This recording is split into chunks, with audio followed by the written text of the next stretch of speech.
Next up, we have our very special student guest. Please give it up for current head news editor and to-be editor-in-chief of the Daily Princetonian, Marcia Brown. Hi, Marcia. Thank you so much for coming. Hi.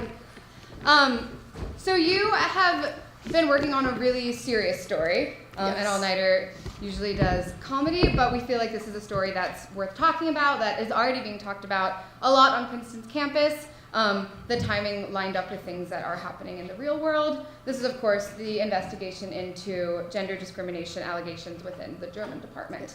So for anyone who hasn't read the story or the stories, do you want to give a very brief description of what's been going on and what the accusations are? Yeah, so in Princeton's German department, a few students reached out to me in, I think, the middle of October to tell me about an alleged Title IX investigation on sexual harassment into the department. And so I wrote that first story in, I think we published about October 19th, and then about a month later, I came out with a longer investigation into gender discrimination throughout the department. And for that story, I talked to about 25 people from different generations of the department, so former graduate students and current graduate students. I talked to the chair department of the department, I talked to students at other graduate schools, and I talked to students in other departments.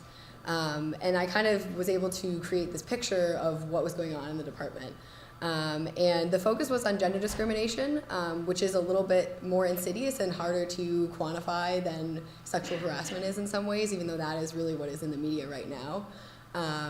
And while there was an investigation into sexual harassment, this article was mainly focused on gender discrimination and what that looks like in the classroom, what that looks like in terms of the advisor-advisee relationship at the graduate student level, and what that looks like in terms of how female students in particular feel. And how that affects their work and their ability to conduct their own research. So these graduate students reached out to you, and that was the first you had heard of the case? Yeah. The story in some ways kind of fell into my lap. I had to do a lot of hunting around for sources. Title IX cases, if people don't know, they're closed. So unlike criminal justice cases where like all of the records are public and you can just like file and get those records, Title IX cases are entirely secret. So the only way to get that information is for the complainant or the defendant to give you that information. There were recordings that I used, there were documents that I used. I had to corroborate evidence with various sides of the story, so you don't. And there was a great example of this in the Post when somebody tried to sting the Post with a fake story, where the reporter corroborated the evidence and were therefore able to show that this was not true. And so I wanted to make sure that that didn't happen to me, so I had to talk to a lot of different people and make sure, yeah, this is what happened, and I had 4 people say the same thing, that kind of thing. And you told us you spent about 2 months interviewing? About a month, actually, yeah. So I spent about... Yeah, just talk about the experience of doing those interviews and talking to those women. So I talked to women and men. I think it was harder to talk to women because they were really the victims in this story, and they talked a lot about the trauma that they experienced. There was a great quote from one of them who said that sexual harassment is just the tip of the iceberg. What actually sinks the ship is what's beneath the water. And what she meant by that, I think, was this gender discrimination. And it's harder to, like I said before, it's harder to identify exactly what that could always be. But these women talked about how it would trivialize their work. It made them feel worthless. It made them feel like their work wasn't valuable to like the scholarship and the community that they were in. And they felt that it really sort of invaded not just the professors that they were working with, but also the students. And these conversations were really hard. There's one student who said all the women joked about going to therapy to cope with the men in the department. And that was really hard to listen to. A lot of these women would cry while they were talking to me about their experiences, and I felt kind of like I was a share peer, and that was not exactly the role I signed up for. And so that was definitely a different side of the reporting that I didn't anticipate. And a lot of the people you spoke to end up being anonymous in the story. Can you talk about journalistically how you get to that kind of decision? Yeah, that's a hard one. It's definitely a case-by-case basis. In this story in particular, it was to protect their identities from retaliation. So a lot of the women that I would talk to, and men, would say, look, I'm up for tenure, or I'm on the job market, and these men who I'm talking about in the department are writing my recommendation letters. They are my references. They are my dissertation advisors, and so they really couldn't say things that would give them a black name on the on the job market, and that was really hard. It's a small market. German studies is not a huge universe for jobs, and so that was definitely something that we had to work on a case-by-case basis. And did anyone initially talk to you and then decide that they wanted to pull their story or didn't want to share anymore? Yeah, there were a couple people who would reach out and they would say, I can't tell you too much right now, but can you call me in a week after you've spoken to more people and tell me if you've heard a story along the lines of such and such. And in the hopes that I would be able to uncover something so they would feel like their story wasn't so singular. And sometimes I was successful in that, but I think a lot of times I was unsuccessful, and that was frustrating. So. And I know you mentioned that this was a very lonely story to report on because of the anonymity. You couldn't really confer with editors and couldn't share too much information about what you're reporting on. Yeah, it was definitely not the story that I was hoping to write this semester. And it was a lonely process because I couldn't really talk to my editors about sources. You really do have to trust your gut. And it was a lot of making sure that I had all of my sources lined up. I was footnoting articles for myself based on my notes.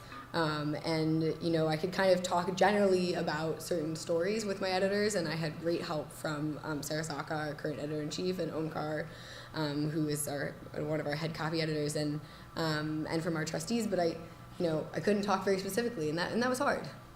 And what about people who reached out to you, kind of upset that you were doing this work, who wanted to defend the German department, who had had really positive experiences with certain professors? Did you get those kind of? I did. And in some ways that was kind of equally as hard, because when you write a story like this, for some people it's good because their story is being told and they feel validated and they feel, that this was worthwhile and that, saying their story was important. And then a lot of people feel like, this looks really bad for me. How am I going to get a job now? This German department was really, really good, which is why I came here academically, and now I'm worried about getting a job because it has this certain reputation, especially undergraduates who don't have the same relationship with professors, so they were also concerned about that, and that was hard because I in some ways didn't want to harm them, but I also felt like this was a story that needed to be told. And you mentioned the undergraduates. Why is the environment within this department how can it be so different from the undergraduate level to the graduate level? So it's pretty similar in most departments, especially at a school like this where the graduate school is pretty small. I think that can kind of intensify these problems, but I think basically when you're an undergraduate, you write it, at Princeton you do write a thesis with a professor, so you can have those kinds of relationships. When you write a dissertation with several professors, you become very, very close to them. You work with them for years. Some people remain graduate students for a decade.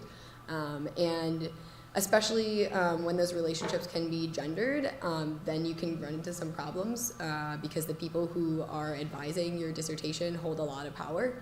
Like I said before, they give your grades, but they also write your recommendations for jobs, and so that can be really, you want to do everything to please them. And that's very different from being an undergraduate student where you're protected by sort of a lot more infrastructure of the student body and the school, but also just you're not writing a dissertation. Yeah. So it's a much closer relationship. Yes, yeah. Is us now into the investigation process with this particular story? I am sort of looking into some other things now. I'm not really sure if I'll be publishing them. I think that this, for a lot of our writers, it kind of opened up to them a new field of writing because they felt like, wow, I can do an investigation, and that's been really fun to see some of the younger writers sort of starting to take on their own projects. So I'm hoping that more stuff you guys will be able to read that in our print paper, which still exists. And I wanted to ask about Title IX's role in this case, and how it was particularly unusual with this instance. Mm-hmm. Yeah, and that's a great question, and that was one of the challenges of this case, which is why I said I had to use all these different forms of evidence. So with a general Title IX case, you have the complainant and the defendant who know the results of what's going on, and they filed the report, or the report is filed against them, and so they get the updates on the story. In this case, the Title IX office actually initiated the investigation themselves, and so all of the people who wrote in or were interviewed for the investigation were anonymous. And so they did not actually see the results of the case. They were not privy to that information. So it was much harder for me to get that information, because when you call up the Title IX office, you say, hey, I heard about such and such case. Every single time they will say, we cannot discuss the specifics of a certain case. And that's the way it is at every school. That's what Title IX does. And we basically don't know what the result was then? They don't know and we don't know? So yeah, we've not written that story yet. I'm hoping to, but yeah. Gotcha. And so moving to a little bit of a lighter note, you were just elected as editor-in-chief. Mm-hmm. When does that go into effect? When will you February 1st is when I start, but we kind of start in the middle of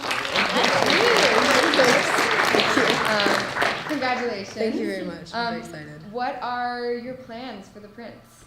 Well, more stories like this, but not necessarily sexual harassment and gender discrimination. I would like to not do those stories. But if those are the stories that we have to write those stories.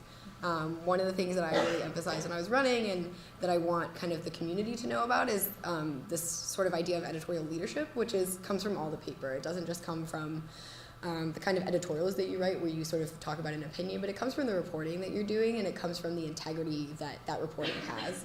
And so that's something that we really work to emphasize with our freshman reporters and our sophomore reporters and our juniors and seniors, and we really want to make sure that when they leave the Prince, when they graduate, or whenever they decide they want to go on to other things, they understand the importance of a newspaper in terms of editorial leadership, which means that you report on issues that matter to that community.